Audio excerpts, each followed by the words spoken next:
And we are live. My name is Paulo Javier. I'm a poet and the program director of Poets House. Welcome to Poets House live streaming from the great ether/internet. Poets House is a 30-plus-year-old literary nonprofit situated on Manhattan in Lenape-Haking, or Ehenda Wakitit, the traditional and ancestral land of the Canarsie, Kapsi, Huerpos, Siwanoy, and Wekwaskik, collectively known today as the Ramapo, Nanticoke, Lenni Lenape, and Delaware Lenape. I offer my respect to Lenape people and to their continuing presence in their homeland and throughout the diaspora. I offer my reverence.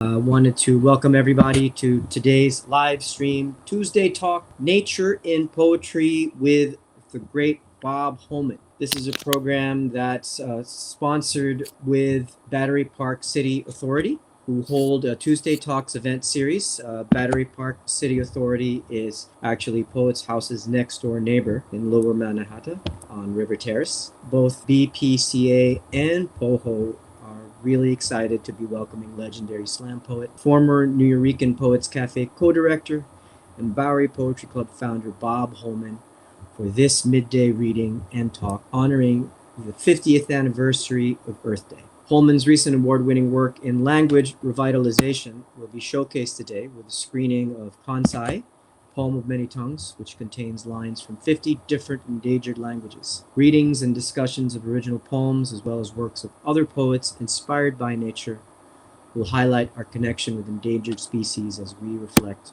on Earth Day. This afternoon's program is co-presented with BPCA.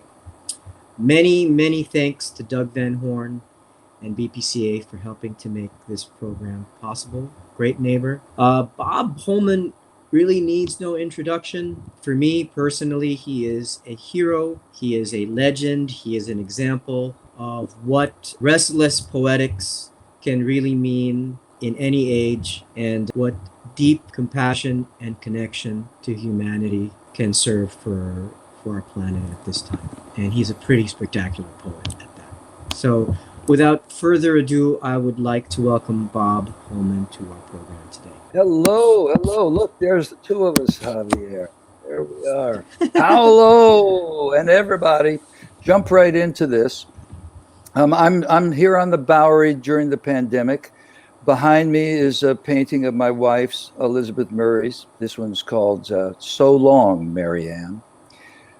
Want to thank the people at Poets House. Thank you, Lee. Thank you, the whole staff.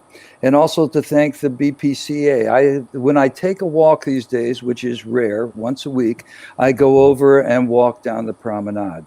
I was living on Duane Street at 9/11 and know well what goes on in that neck of the woods. And it's a beautiful thing. The tulips are out right now, and it is absolutely spectacular. And we're doing Earth Day today. I would ask all of you to go touch the earth if you can find it, because it's hard to get to these days, the real earth. And part of that, of course, is the ecological problems that are happening. And what I wanted to segue to is the ecology of languages. We know the interrelationship of the species, but languages, there's half of the languages on the planet are going to disappear this century if we don't start to respect and help to rejuvenate those languages which are dying out now. Now, of course, these are smaller languages.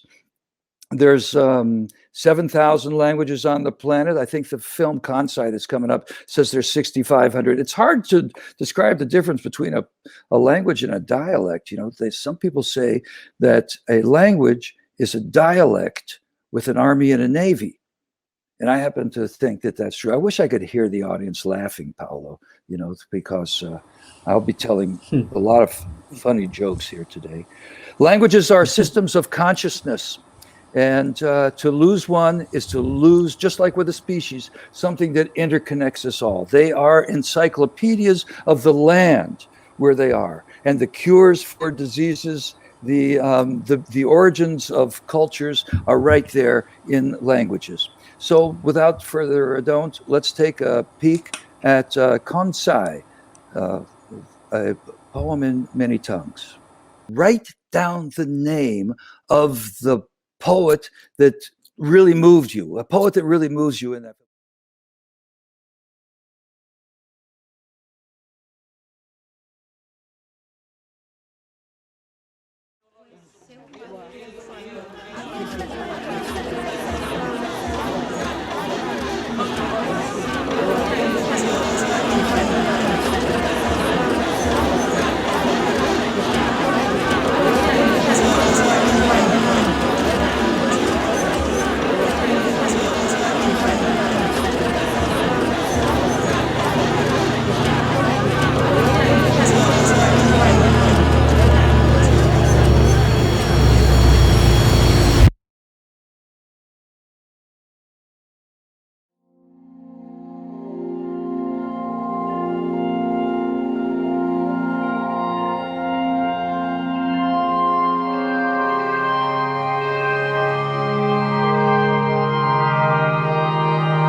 Atakdach siad, tlach as yatak.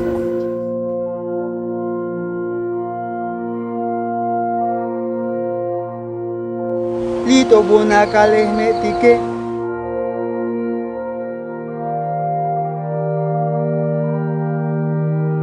Namawi Rui, Namawi Tapatawi Ponan, Wanyil Namawi Tungara Tumbiwalan, Ngayambun.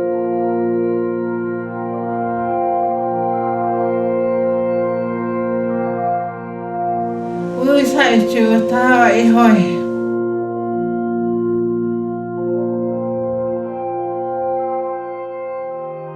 Fonua, Kakai, Anga Fetu Utaki.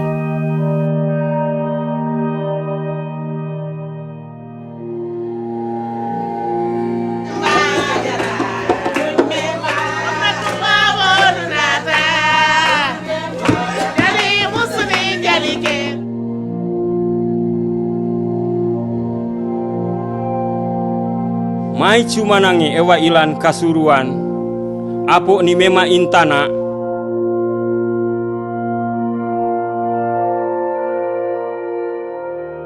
Mapia ipatolay taweta ilingi, kun nasi maggaramamu kami.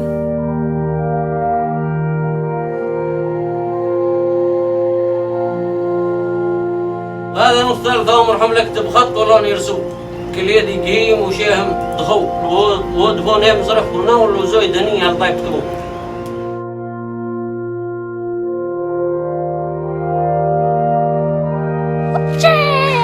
إمهن وترين كابان هوكشي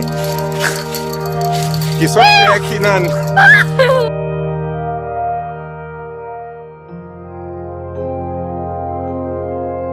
Mission China Mala Nu the world. I am the tongue and the kidnapper sack.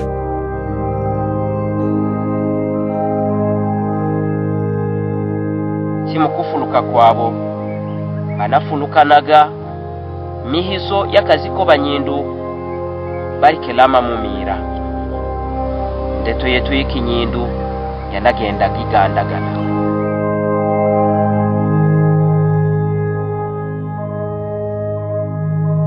Destin nous, c'est pas pour nous finir mal.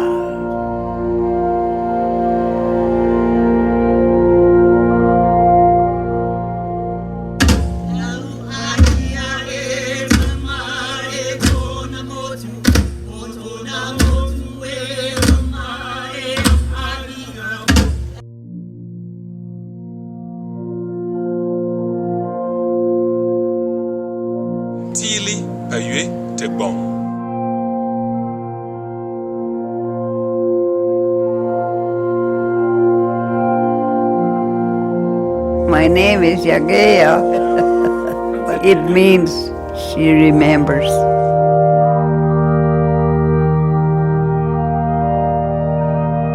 Uvu mai apa mai e I aipa ivo I kelongo. Uvu mai apa mai e I kapulai ke kapulaisa.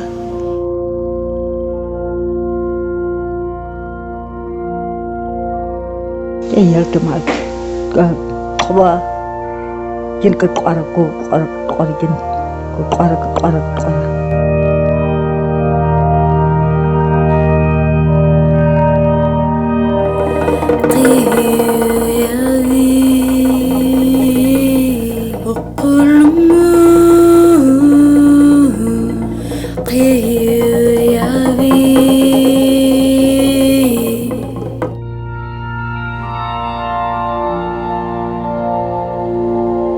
Motuie ta pepe sihie os otuenza pa sonoyano emo koshi tifeangou.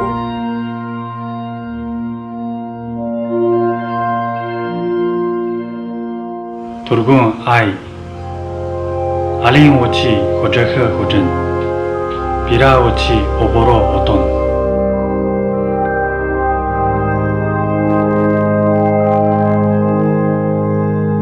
Tufalo nyipu nyawe seu mal que fin rien ruka ka kuduf negumiun mameke enyu ni loko.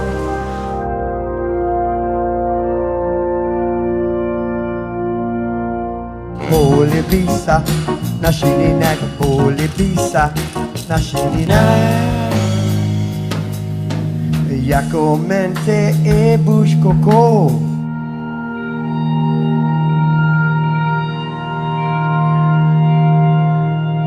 Jaga junda shamawit chanyu shalene nyu tung poare shalenyang to geliet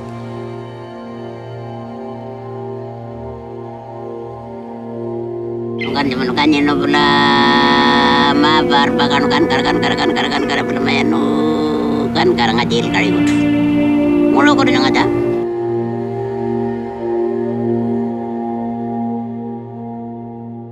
Kosame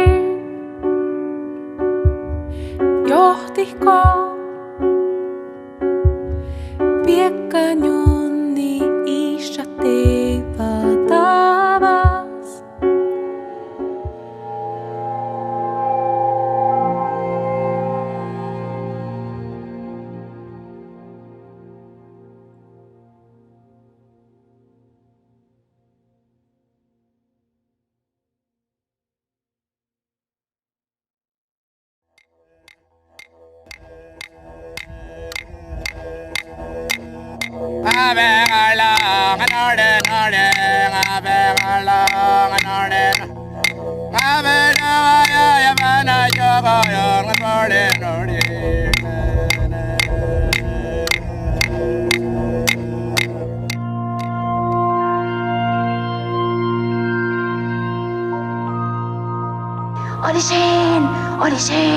Audition, that's beautiful.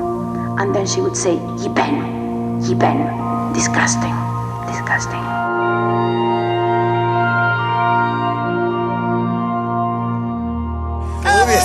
Brigaide, sina minun kuldaide, mihin sinu lähtisin, iän silmih katsosin.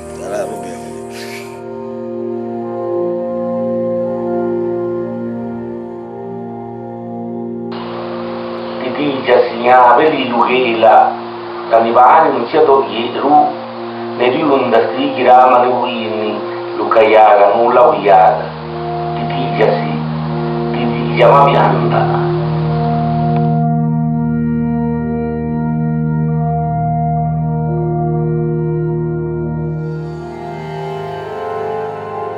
Hededul ut kungum ayat atna a kjalk awas glu.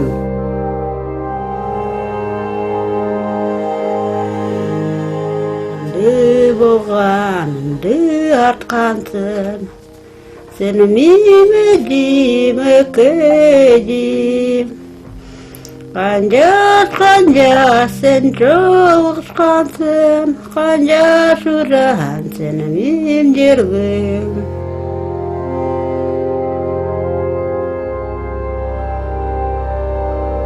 Ya kikini mgongolo yala abada wotu ranan le moni yala aywa dama kuna nyo koro kikini mo sabab de kuna nyo mo de mo bandi pile mayna na moni yala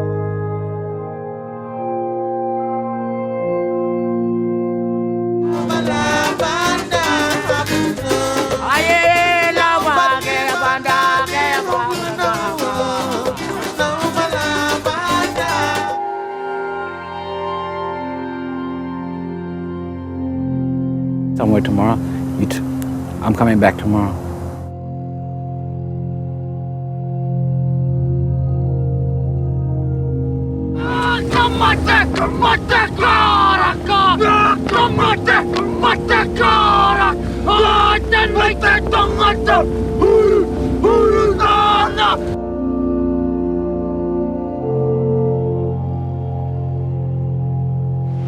వత్తాముకు దిన్ను జవళ్ళే రియేది వాట్ అబ్బాయికి వత్తాముకు దిన్ను జవడే సెతులు పోసి చేస్తే నిజం నేను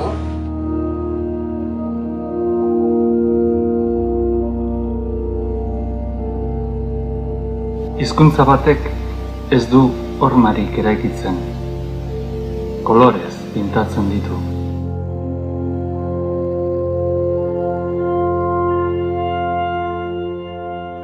Fise gbele ise mo fala na nko ku me gbele afo madi ku finefo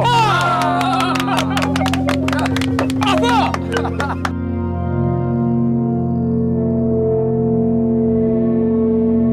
Hayat ki lasting, what obscures falls away.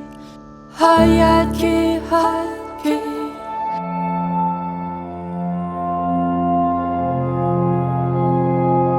Erişelmeyimiz o güzellikke kan döküp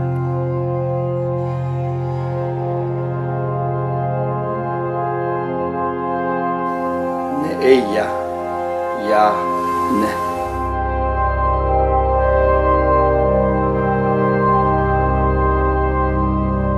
Walanki yobin kuntu idal na kola si jubai si hayop ye aiki taktu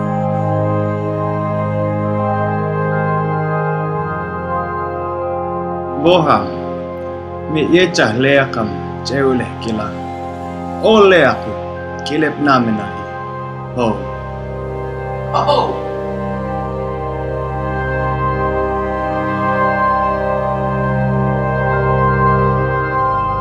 Camu yetu.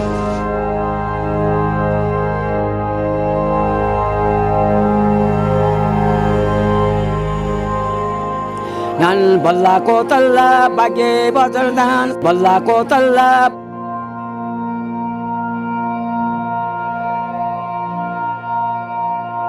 زوان قانا إذا تقرنيا ختعم شوال لو كلملم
Welcome back to Poets House Live.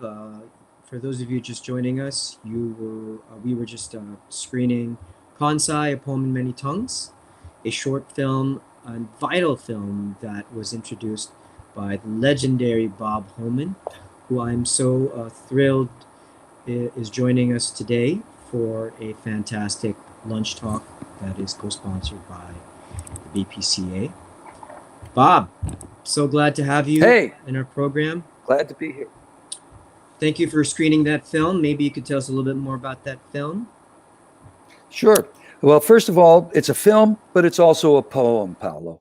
You know, and like any poem, you need to see it more than once to take it all in, or read it more than once. You got to read that screen. Replay it in your head now, those 50 poets. You can think of which language, which poet you liked, and then you can email me and I can tell you all about them. Or go to Khonsay, KHONSAY.com, and there's information about all the poets and the full poems that are there. In that screen is the poem, and you see it scrolling up on the whatever side it is. It's on the right side, so you'll see the poem scrolling up in English. But first thing that you see is the poet's face, or a face that represents their culture if we couldn't get any footage of them. Live footage we like, but also photos. The next thing is that the poet's name is there. Now, other people told me, why there's so much going on, we don't need the name. Yes, you do. In the oral tradition,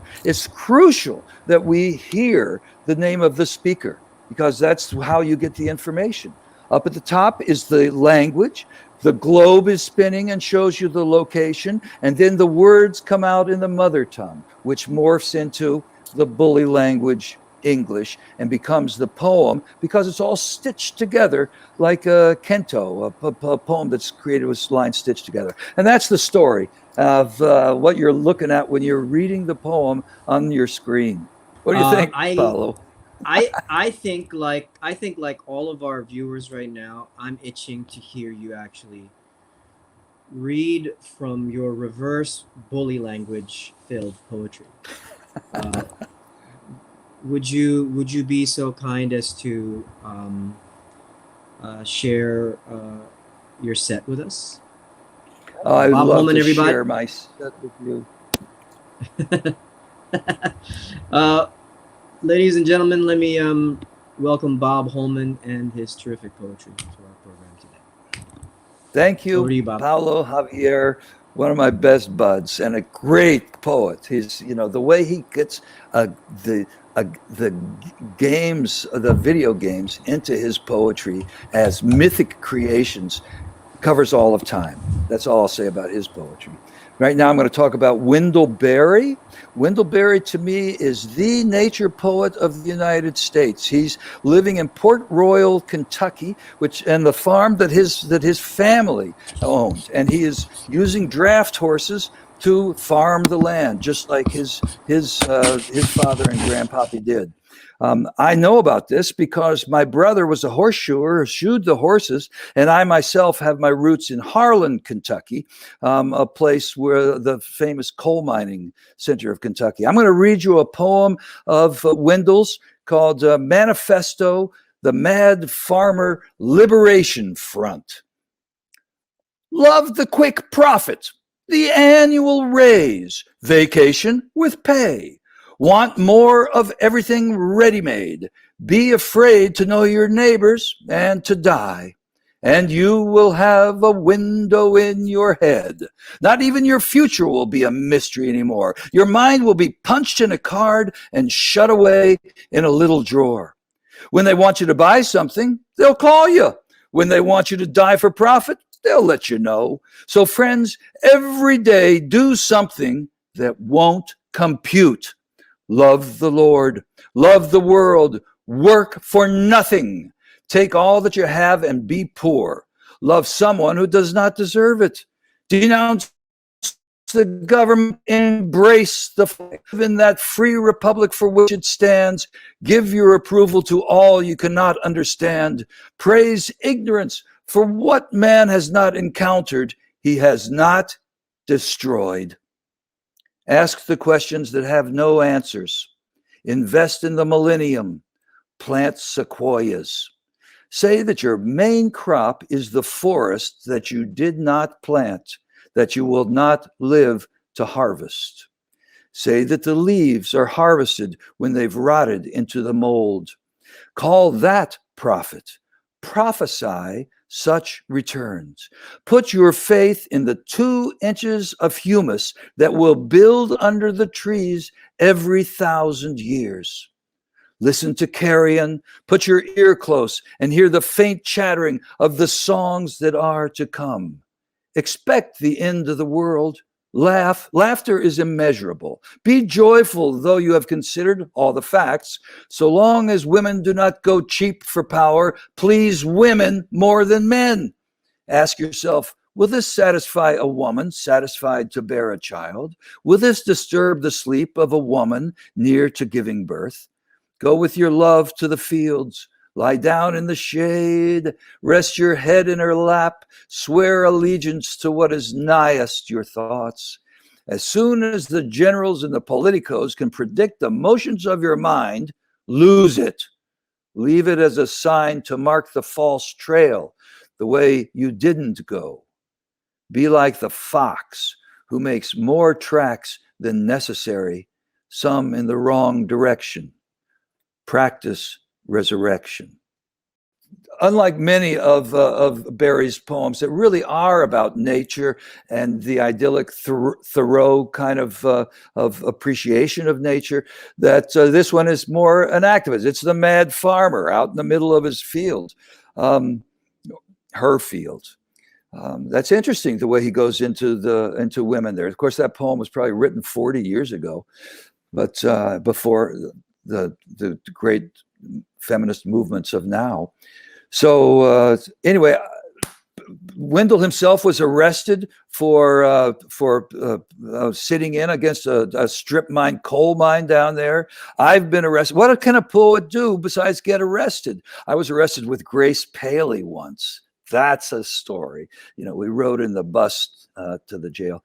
So anyway, I guess you write the poems, and that's the next poet I'm going to read is by Camille Dungey, and the poem is called Trophic Cascade. Now, to me, the greatest writer of nature poems right now is Camille Dungey. She's a true environmentalist. She's African-American, and she believes that it's the people of the cultures that are being wiped out who should be the ones who are speaking for that land. Amazing stories. Sounds simple and true to me. Well, that'd be poetry.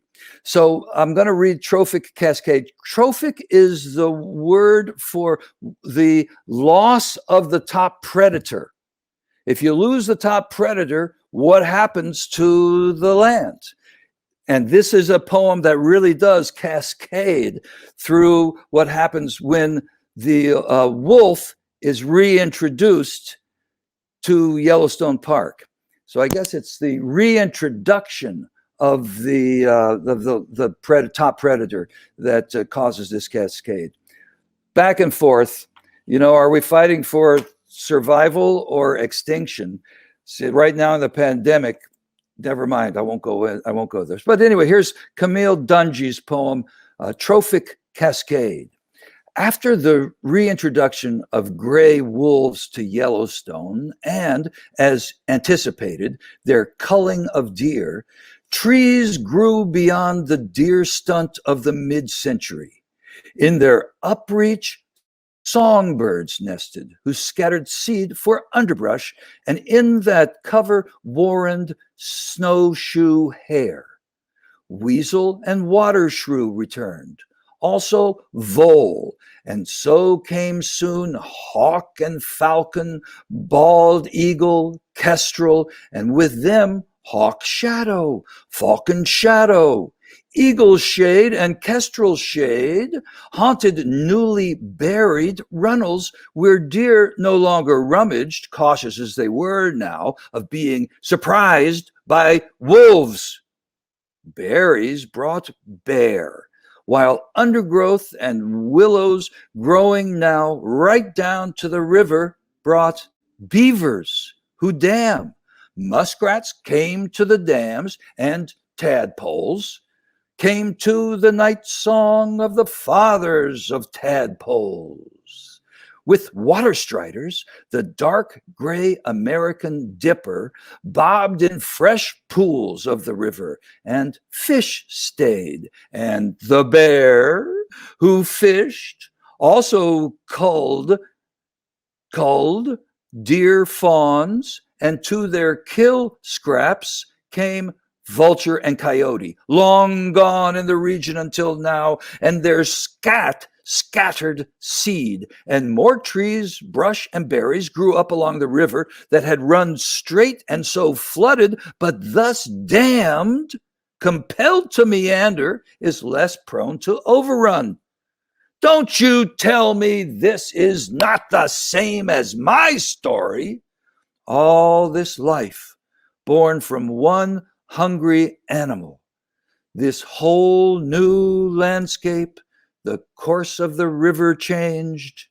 I know this. I introduced myself to myself, this time a mother, after which nothing was ever the same. Well, what an extraordinary poem, huh? I mean, there's your biology class. Just to write in a single poem, you get the whole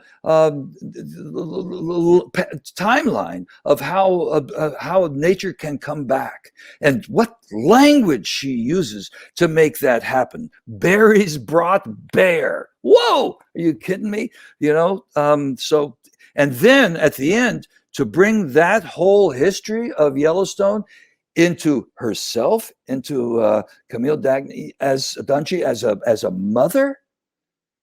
What a poetic leap we've got there. And of course, again, come on, women, take over. All right. I've got one more poet to read you before you get my own poems. And that poet's John Prine. Now, the difference between a poet and a songwriter, you can tell me, but I heard John Prine at the Earl of Old Town in Chicago back in 1970, when he was still a mailman, a singing mailman. And his being from Kentucky and my being from Kentucky really brings us together. And his death from COVID-19 is one of the saddest. His albums have stayed with me. If you haven't heard them, go listen to the first album or the last album or any of the albums. But that first album has like 25, 30 songs on it. And they're just each one more incredible than the other. On that album is this song, Paradise, that he wrote for his father. And you'll hear soon enough how Paradise relates to the other side. When I was a child, my family would travel down to Western Kentucky where my parents were born. And there's a backwards old town that's often remembered so many times that my memories are worn. And Daddy, won't you take me back to Muhlenberg County, down by the Green River where paradise lay? Well, I'm sorry, my son, but you're too late in asking.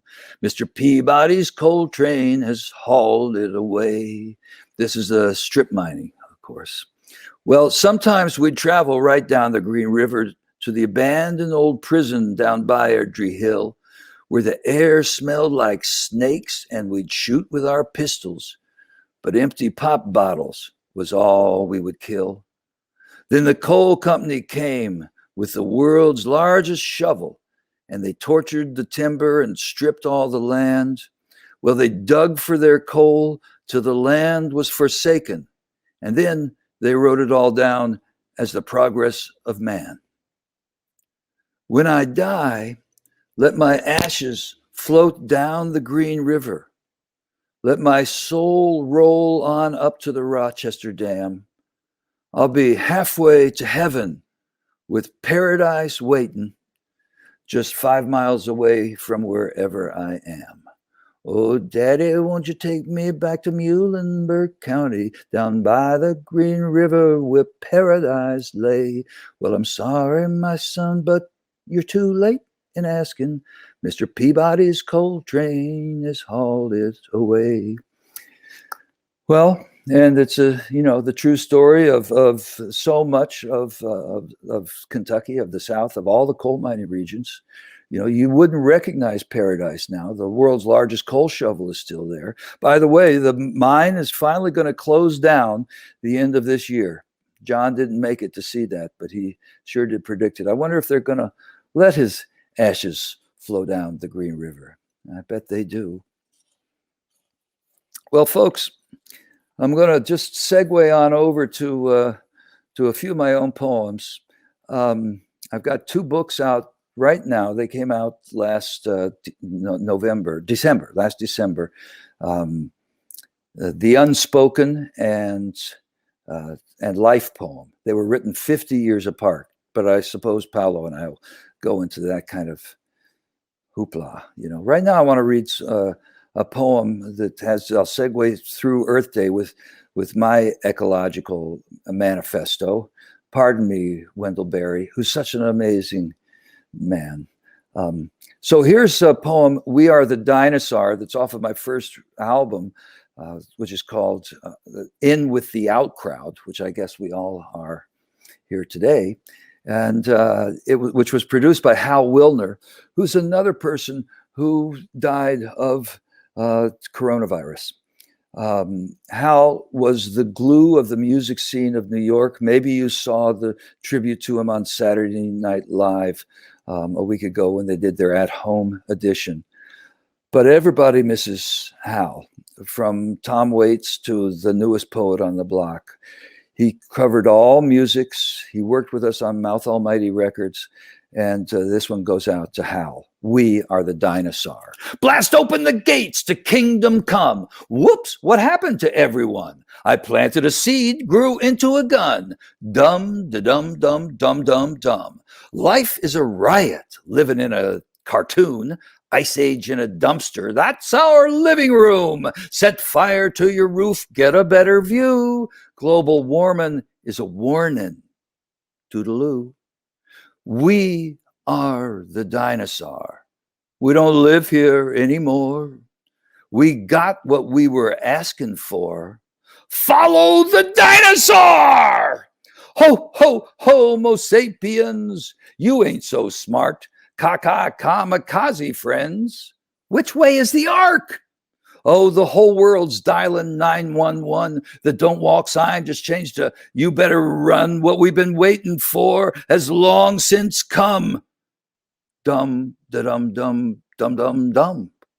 Oh, cross the scorching sands with my big fat feet. It's hard becoming diesel fuel with nothing to eat. Oh, you better catch us quick. We're out of here. We're pre-winged birds. We tend to disappear. Hurry, disappearing back into the past. Did you really think the future was going to last? It's ending with a bang, so let's have a blast. Tonight, let's dine cannibal. It makes a nice contrast. Chauffeured ambulances racing to the prom. Santa, please bring me a neutron bomb.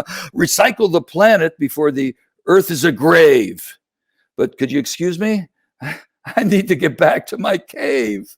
Oh, we are the dinosaur. We don't live here anymore. We got what we were asking for. Follow the dinosaur.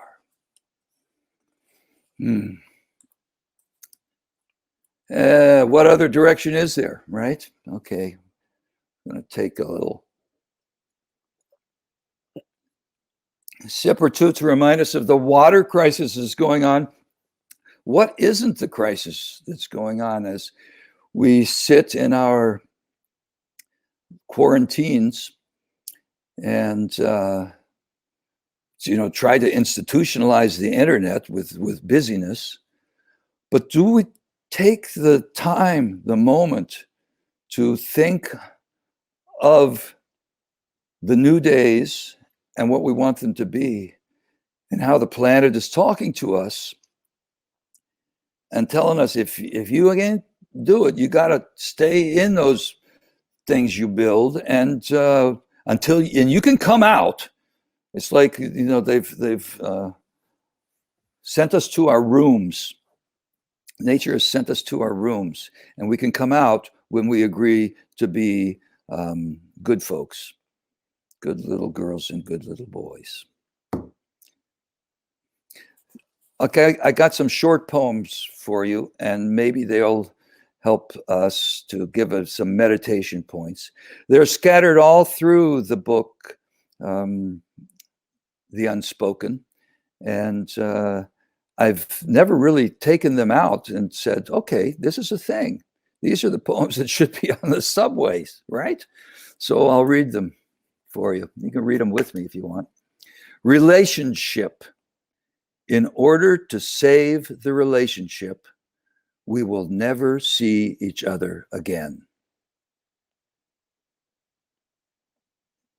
We can all relate to that. How to wake up. 1, go to sleep. These are advice poems, I guess you could say. Love poems. I love poems.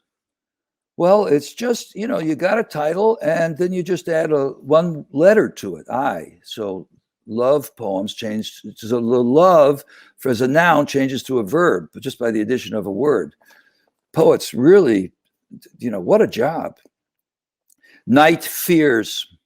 Everyone is in love except you. Been there. My card. On my card, it says, my card. Well, that's how you get to know yourself. Play your cards right. Rain. How I love to stand in the driving rain, blowing my horn at the entrance to the Holland Tunnel. That poem is for Danny O'Neill, who lived right there by the Holland Tunnel. He was my first friend to die of AIDS.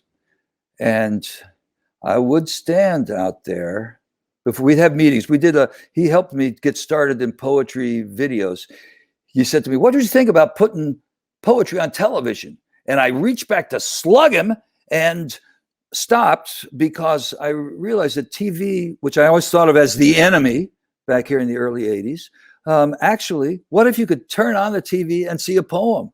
What if Khonsay were there? Or some of the poets in the United States of Poetry that I did for PBS, you know, or poetry shows. We got them. Okay, this one, required reading. The air grew so heavy, all our imagination was required to free the birds from the clouds. That one was written down in Nicaragua, where the Sandinistas were teaching poetry workshops as an integral part of their revolution. You know, of the 9 members of the ruling council there, 7 of them had published books of poetry, and Ernesto Cardenal, rest in peace, who died just a few months ago, Ernesto Cardenal and his liberation theology had, you know, they had poetry workshops for prison guards there. You know, poetry workshops for the kitchen workers. Everybody had poetry as part of their lives.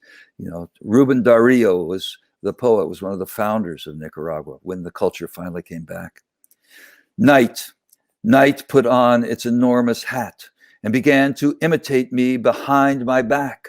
I whirled around so quickly, I walked right out of there and kept on walking. Night set out after me, calling, but I was so cool, I just kept on walking and walking to this very day, walking. Walking is the greatest rhythm. The griots of West Africa, you know, set their songs to walking because they're always walking from one village to another.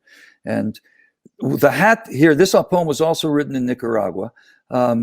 The hat is Sandino's sombrero, which, with Ruben Darío standing next to him with his bowler hat that he wore in Europe, is how we combine, you know, art and politics, something like that.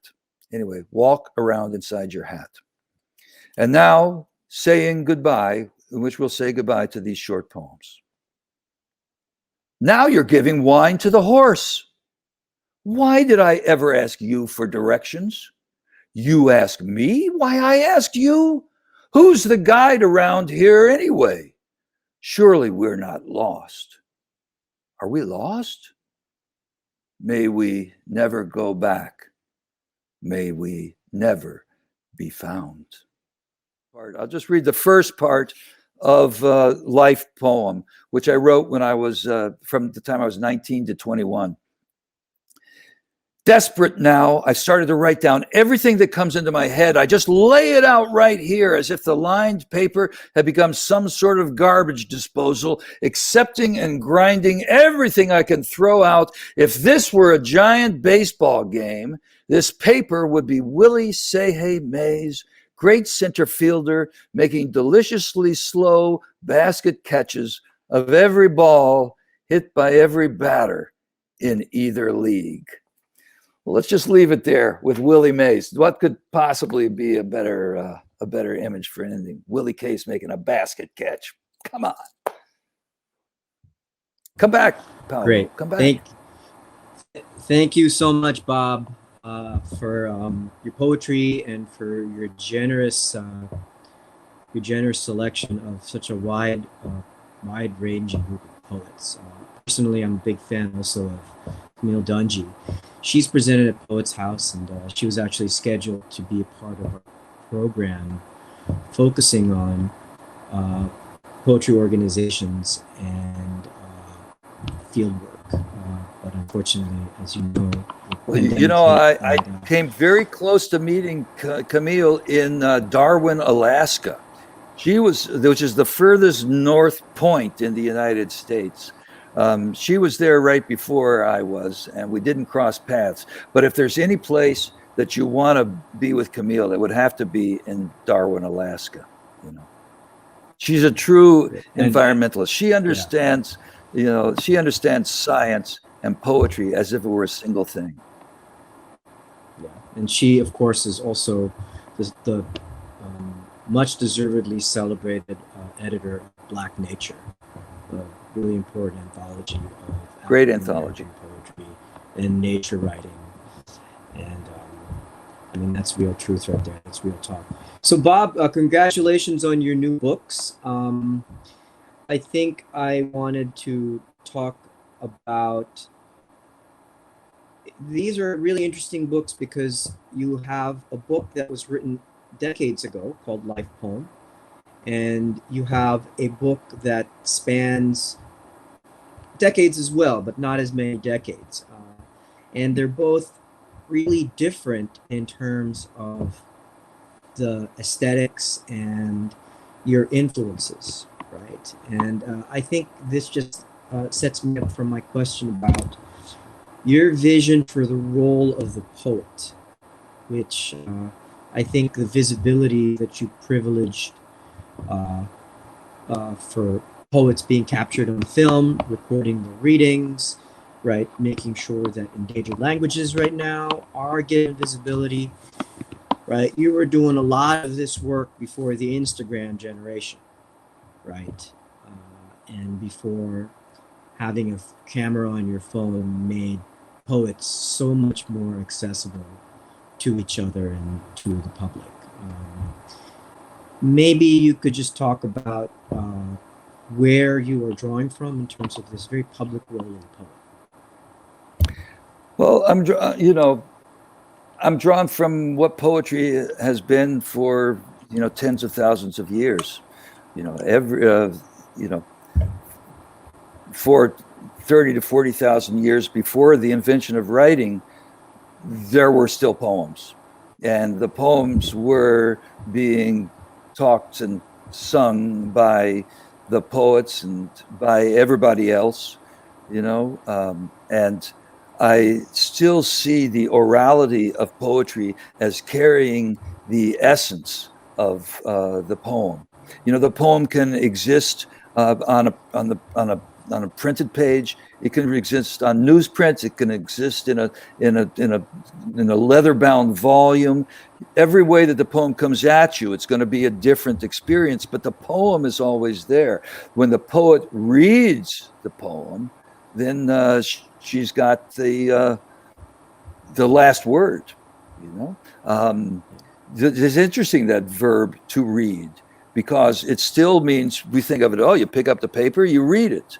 But it's also, when you're giving a poetry reading, you are reading the poem. Even the hip hop poets who will spin a poem right off the dome when they're in performance say, I'm now going to read you a poem, you know, because the book, writing, text has taken over the mind. And right now we're in this shift to third consciousness: orality, text, digital. So you're right. This third consciousness of IG and Twitter is, you know, the poem is going to lead the way to this. And it's great to see the, you know, how poets who have been born with the talking thumbs instead of the talking drums are using this medium.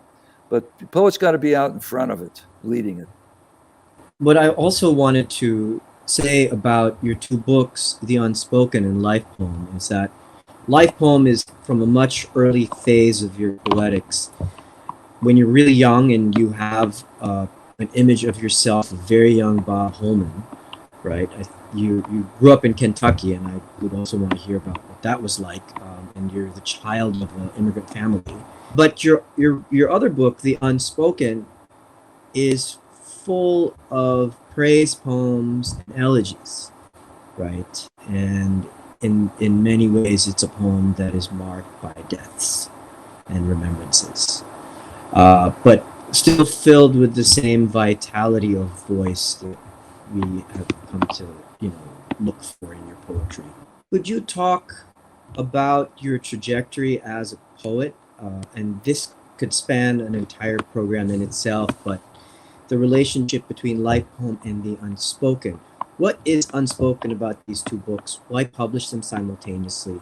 And what do they mean to you, Bob Holman, at this stage of your, you know, incomparable career? So, Paolo, the you know, it's impossible to talk about the poems without talking about the communities that I was involved with as these poems were being written. You know, I'm privileged right now to be able to be alone with the alone in my own apartment. Let me tell you, it's lonely here. All I got is all my books and paintings and music and my ever-present worrying mind. But in 1969, when I saw an ad in the Columbia Spectator that said artists wanted for self-structuring community in the Berkshires, I'd never seen such a thing in my life. Artists wanted? Where does that happen? And I was identifying then as an artist, as a poet, though I didn't know if I was one. Rolling Stone published my first poem. That's another story, right around that time. Wow. And so I applied and was accepted into the Cummington Community of the Arts.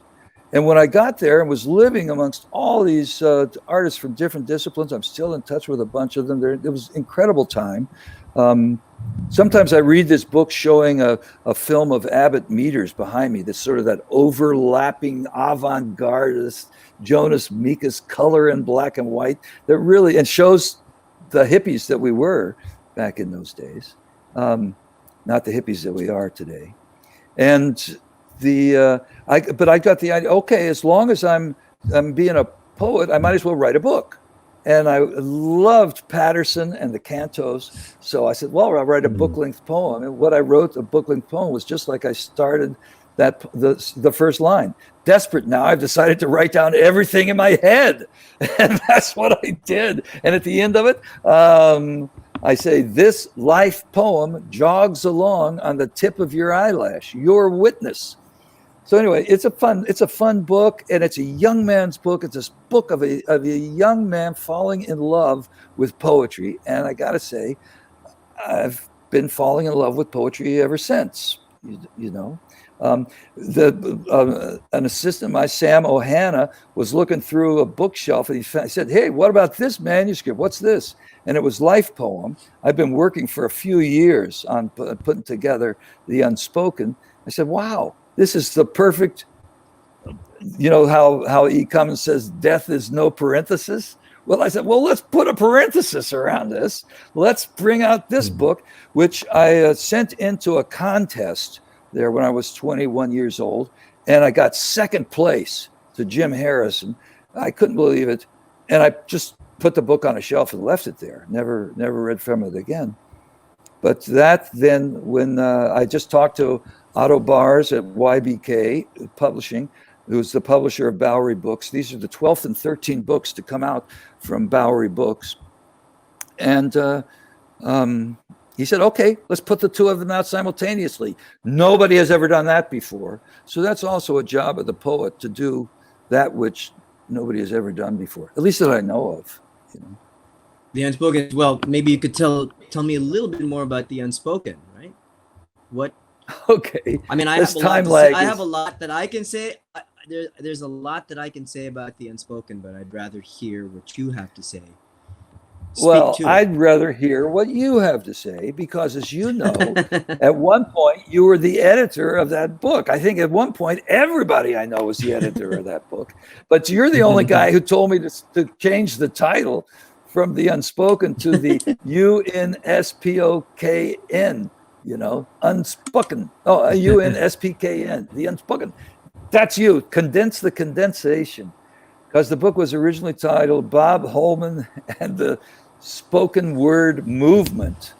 So, which is what usually that's what gets, you know, labeled when I'm in the press or whatever. So we went from all those words to just the spoken, to the unspoken, because this book, unlike the live performance, is unspoken. And this book is unspoken until you speak it, until you read it. It's not written. So, and it says at the bottom, as non-oralized by Bob Holman. So I'm just really playing with all this stuff, you know. I love that moment in between writing and between speaking the poem and writing the poem. You know, the first libraries were the loudest places in town because nobody knew to read to themselves yet. Writing is visible speech, and what you do when you read it is you make that the visibility into noise, into speech. So everybody was reading simultaneously. They didn't know how to do anything else. So, you know, there's that kind of moment that created the unspoken. I think I would just like to ask one more question, and it's not an easy question to answer, but I mean, I think it's right in front of us, and it's obviously this moment that we're in, the pandemic. And I ask this knowing that you live right across from Bowery Mission, which over the weekend had a record number of New Yorkers who were in line for food. And it is such a terrible collective experience for us right now, more terrible for others. And so my question is, in the midst of all this, what can be the purpose of the poem? What can be the purpose of the poet? And I ask this sincerely as a poet, as a parent, as an individual, as a New Yorker who really wakes up every morning and does what they can to check back their despair. But poetry has been around for a long time and is the cornerstone of all the holy books. Maybe you could speak to this.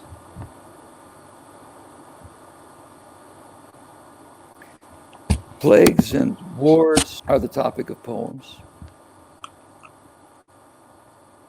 I look out my window and I see the homeless who own the streets now because they don't have an apartment with a painting behind you as you talk. You're right. We are lucky.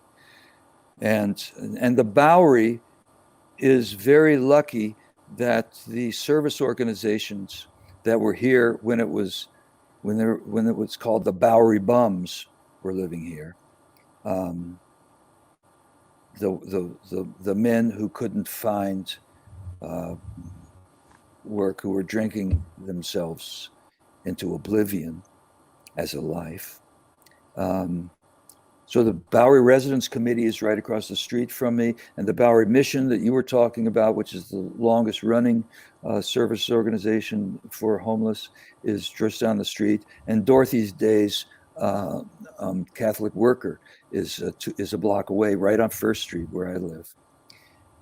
And the purpose of poetry, I began to read Wendell Berry's poem talking about activism and poetry.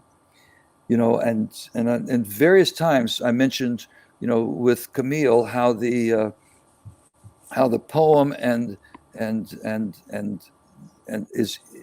evolves with consciousness towards activism, and brings things into consciousness, the same way that John Prine's Paradise makes us stop and think what paradise really is. So one thing that has never, while poetry has always been here, nobody knows why. So I've come to think that the reason poetry is here is because it's always been here. And that's reason enough for us to continue. Language is the essence of humanity, and poetry is the essence of language. Language is what the rocks thought of when they realized that they couldn't walk. We can't touch each other now physically. And I want to tell you, I think I'm losing my sense of touch, really. But we can touch each other with our words, is what I'm saying. And I want to thank everybody for dropping by here in the room today, and hope that these words, were something for you. Maybe, we're a respite, a resting place, an activator, something to think about, something to hate, something, to say, that's not poetry. I love that point. That's not a poem. Okay, then we start talking about what is a poem. I love poems. Mm-hmm. So great. You're right, Paolo. It's the question. Down below us are the subways where the Black, brown, and other workers are traveling, or taking their lives into their hands to get on the subway or on the buses, if you can figure out that schedule. And meanwhile, I'm got somebody who brings me the food I'm going to eat. So that's got to change. We just, it's never been so stark.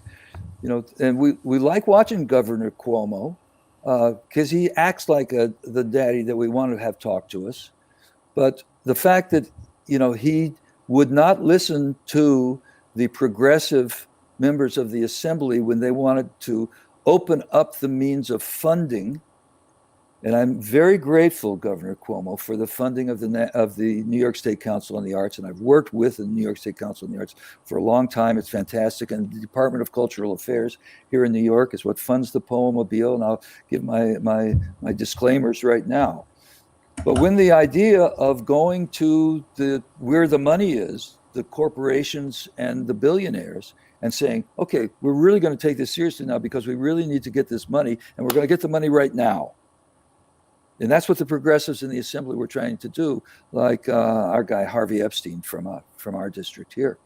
That was not on the table, I mean, Cuomo says, we can't make changes now. We're in the middle of a pandemic.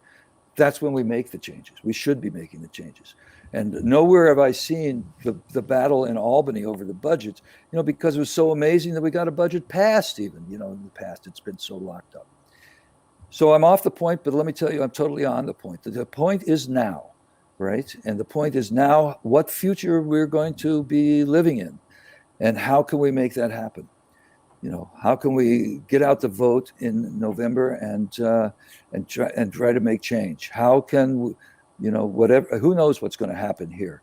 But change is going to come, and I sure hope it's going to come while I'm around. Thank you, Bob Holman, for being a part of today's program.